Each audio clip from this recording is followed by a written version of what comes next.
Hi everyone. So I'm in my hostel and I'm just gonna show you, I'm in the kitchen right now. And I'm just gonna show you something that I really love. And it's this giant world map. It's brilliant. I love it. It's a little dated. There's a couple of mistakes on it. Well, not mistakes, but things that, like, there's Zaire and there's Yugoslavia still, and yeah, just, yeah, little things like that. And, ta-da! The French Embassy. It's right across the street. Really useful for a quick getaway. So I'm just gonna settle it here. I have my tea, which is still quite hot. But yeah, so the hostel is actually really nice, and like there's a lot of volunteers that I get to know. So yeah, I never stayed in a hostel this long before, I don't think. And so yeah, it's just strange to see. Like I understand people more now, the people that like stay for really long periods of time, like months on end, at hostels, just because it is quite comfortable. Like it feels like you're staying with friends. Like it's just very strange that you get to know people really quickly, and then like yeah, you want to eat something, you go eat, and then you chat with a person who's also eating, and then you want to hang out. There's couch, you go, and then you talk to the person on the couch, or like you ask, hey, does anybody want to play cards or things like that. So yeah, it's a really interesting lifestyle. But yeah, there's been a lot of people. So there was, I think the first people I kind of met and like bonded with, there was like the French lady who was here from Toulouse, and yeah, there was also the Canadian guy who was just really wanted to do a lot of things. So really always had something going on. So he was a lot of fun, and he was very chatty. So that was good. And then there's an American guy right now on the couch there. He's also interesting. He works in Serbia, and so he has like stories about that. Because apparently, like being an American in Serbia is not the best thing you want to be. There's also there's also a lot of volunteers at the hostel, and like, I guess they kind of have to be. Well, not have to be, but like. Whereas like I can just go to a museum, they kind of have to stay put, and so you get to know them as well. And there's two people from Venezuela, I think, that are volunteering. I think there's one from Mexico, and so I got to talk to them too, and yeah, really nice people. And then like even yesterday there was like 4 Americans that got here, and then really kind, and we played. I taught them a game that I learned in Budapest called Knock Wish, and so now that they're playing, or they were playing last night, and they really enjoyed it. Or at least that's what they told me. They could be lying. But yeah, so that's it for the hostel. Yeah, it was pretty good hostel. Oh right, and they agreed to keep my bicycle, which is really good. My bicycle and my tent and like, my saddlebags filled with things. So when I come back, I'm gonna stay here and then leave from here. So it's gonna be just a lot easier. I think that's it for the hostel. Okay, and then the first day, so with the French lady, I did the free walking tour of Bucharest, and like I do, I have my 3 favorite facts. The first one is that they during a period of time, they really like loved France apparently, and the French flag in the background. Yeah, so much so that there's. Oh, why am I all red? I don't like that. What's happening? Alright. So yeah, they really like France, and there's like if they had enough money, they would send their kids apparently to Paris to like study in France, and then come back with like French ways and like make it like more like France here, and like some of the architecture shows that. Even their first sort of mall was called Galerie Lafayette, so that was quite funny. Yeah, so and then there's a little sort of neighborhood within the old town called like Little France, so that was quite funny as well. They also talked a lot about communism during the tour, and one of the things was that like overall people don't see a really big change between before and now, just because the same people are in power. The first president was a former secretary of Ceausescu, of the sort of communist dictator. So they're like, yeah, things I guess changed, but like the people in power were the same people. So yeah. And then one sort of funny story that they mentioned was, so Ceausescu seemed to be really keen on preserving things that were Romanian, so like Romanian style things. But anything else, if it didn't have that Romanian style, he didn't really much care for. And so a lot of buildings just didn't get maintained because he was hoping for them to like collapse and build something else on top of it. And one building that he didn't like and wanted to destroy, but somebody else really, really wanted to keep it.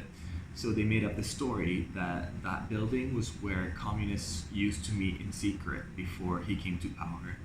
And with that, he decided to save that building. So I guess they got away with it. So that's it for my 3 fun facts about Bucharest. And then I did a couple of museums. I did, well, I guess 2 sort of museums, and then one Parliament, the Palace of Parliament visit.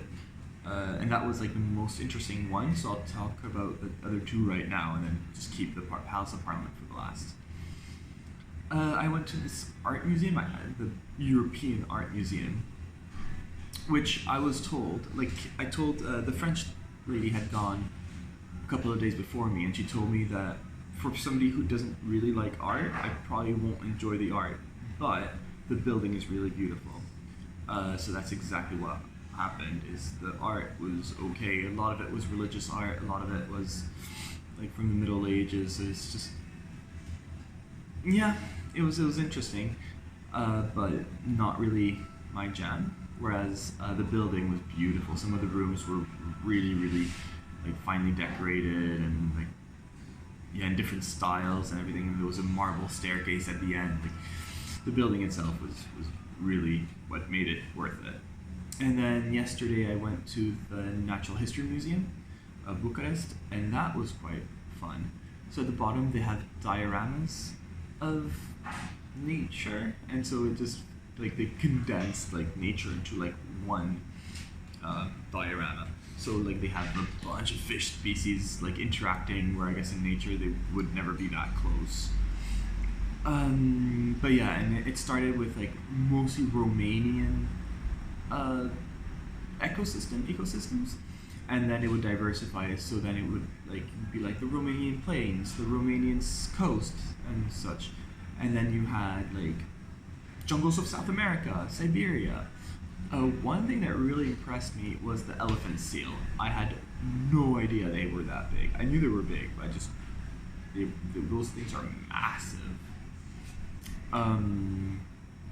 Yeah, and then you would keep going up. So after all the dioramas, you keep going up, and there's something about like fossils, and something about insects, and something about like stones and geology. Something random about earthquakes, because they had a really, really big earthquake. So apparently the museum is designed to be earthquake proof by something in Japan. I don't know. So they had a whole session about that. But I think the most impressive thing is and it's what everybody knows it for, is the mammoth skeleton. That in the middle of the museum, there's a big skeleton, a mammoth skeleton, and that is pretty neat. Anything else about the Natural History Museum? No. Oh right, and at the top they have like not primitive men, but like men from different civilization, like mankind. And so you have like, oh, this tribe from Africa and this tribe from South America, which yeah, is alright, but it was a bit strange. And that's it for the History Museum, Natural History Museum. And then, the Palace of Parliament. That was huge. So it was built under the supervision of Ceausescu, the communist dictator, but it was completed in 1997, so like way after he was ousted. And And yeah, that's where like it was supposed. I think it was supposed to be the Palace of the People. That's what he called it. That's how the guy kind of sold it. But really, it was for him. And now that's where all the government is. So like both the upper house and lower house, and like sometimes they need to meet all together. Like everything happens in there because it's so massive.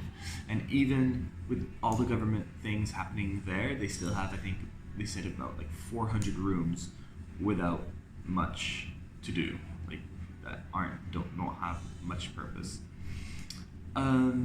So yeah, that was interesting. So three facts about it. One fact is just a bunch of figures, just because everything's just out of proportion.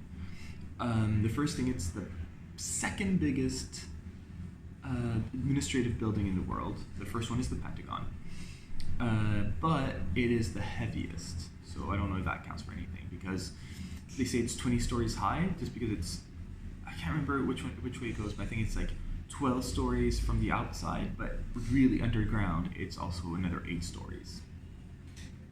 So it is pretty massive. So yeah, the second fact is all of like the disproportionate figures of things. So 1 million cubic meters of marble was used for that, and there's marble just everywhere.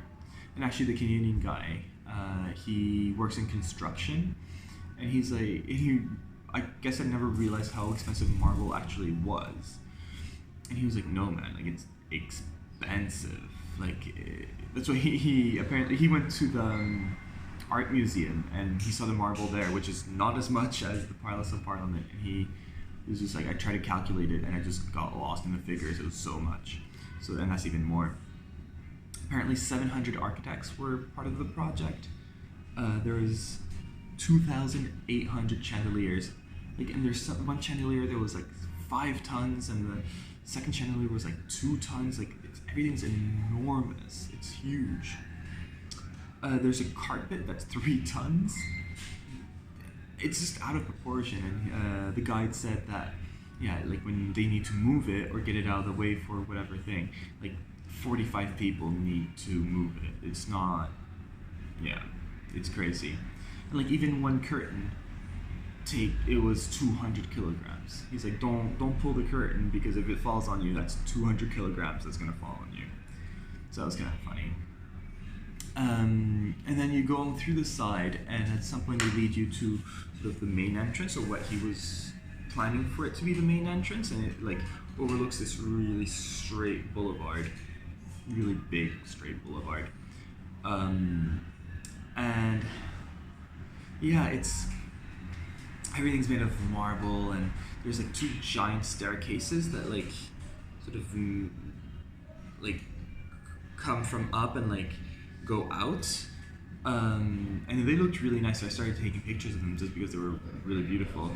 And then he announced, he's like, yeah, that's where Ceausescu had in mind that like he would come through one staircase when diplomats would come. Like they would come to the main hall, and he would descend one staircase, and his wife would descend the other, like in symmetry. So, and then after hearing that, you're like, oh, well, maybe it kind of puts a damper on it. And also it puts a damper that like it was built during communist times, when like the average person really didn't have much, and he was asking people to like live in poverty while he was building this for like the Palace of the People, but really it's for him.